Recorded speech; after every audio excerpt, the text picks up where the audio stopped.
வாழைக்காயை வச்சு வழக்கம் போல் டிஷ் பண்ணாமல் இது போல் மசாலா ரெடி பண்ணி நீங்கள் பொரியல் செஞ்சு சாப்பிடுங்க.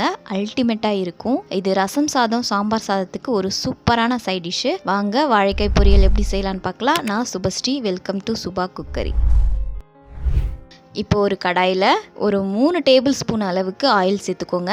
இது கூட ஒரு 1/4 டீஸ்பூன் கடுகு, 1/4 டீஸ்பூன் உளுத்தம்பருப்பு சேர்த்து நல்லா பொரிய விட்டுக்கோங்க.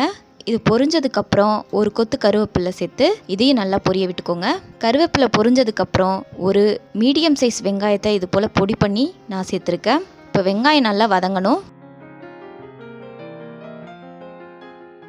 வெங்காயம் நல்லா வதங்கினதுக்கப்புறம் ஒரு 1/2 டீஸ்பூன் அளவுக்கு இஞ்சி பூண்டு பேஸ்ட் சேர்த்துக்கோங்க. இது ஆப்ஷனல் தான். இது இல்லாமலும் நல்லா தான் இருக்கும். இப்போது இஞ்சி பூண்டு பேஸ்ட் பச்சை வாசனை போகிற அளவுக்கு நல்லா வதக்கி விட்டுக்கோங்க. இது நல்லா வதங்கினதுக்கப்புறம் ஒரு சின்ன சைஸ் தக்காளி பழத்தை நான் கட் பண்ணி வச்சுருக்கேன். அதையும் நான் சேர்த்துக்கிறேன். சேர்த்து எல்லாத்தையுமே நல்லா வதக்கி விட்டுக்கோங்க.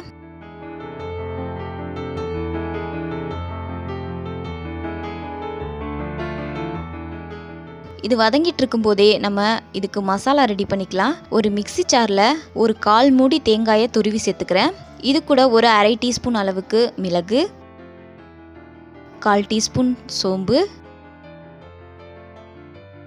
ஒரு பச்சை மிளகாய், ஒரு வெங்காயத்தை கட் பண்ணி சேர்த்துக்கிறேன்.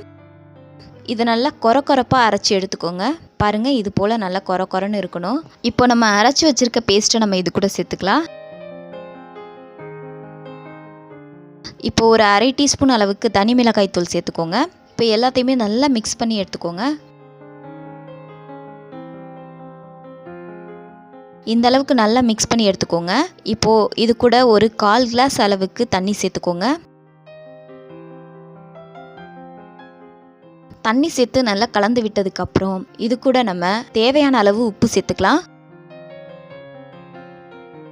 உப்பு சேர்த்து நல்லா உப்பு கரையிற அளவுக்கு நல்லா கலந்து விட்டுக்கோங்க.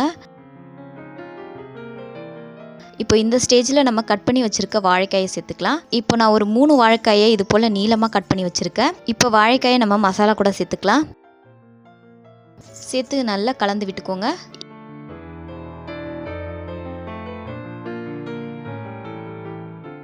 இப்போ ஒரு மூடி போட்டு நம்ம மூடி வச்சிடலாம். ஒரு 2 நிமிஷத்துக்கு நல்லா குக் ஆகட்டும்.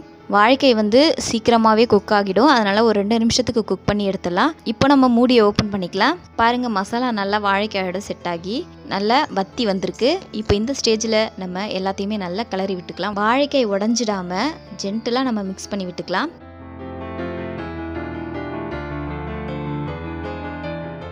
இப்போ மசாலாவோட மிக்ஸ் பண்ணதுக்கப்புறம் நம்ம ஸ்டவ் ஆஃப் பண்ணிக்கலாம். அவ்வளோதான், சூப்பரான வாழைக்காய் பொரியல் ரெடி ஆகிடுச்சு. வீட்டில் உள்ள குழந்தைங்களுக்கு நீங்கள் இது போல் செஞ்சு கொடுங்க. கண்டிப்பாக விரும்பி சாப்பிடுவாங்க.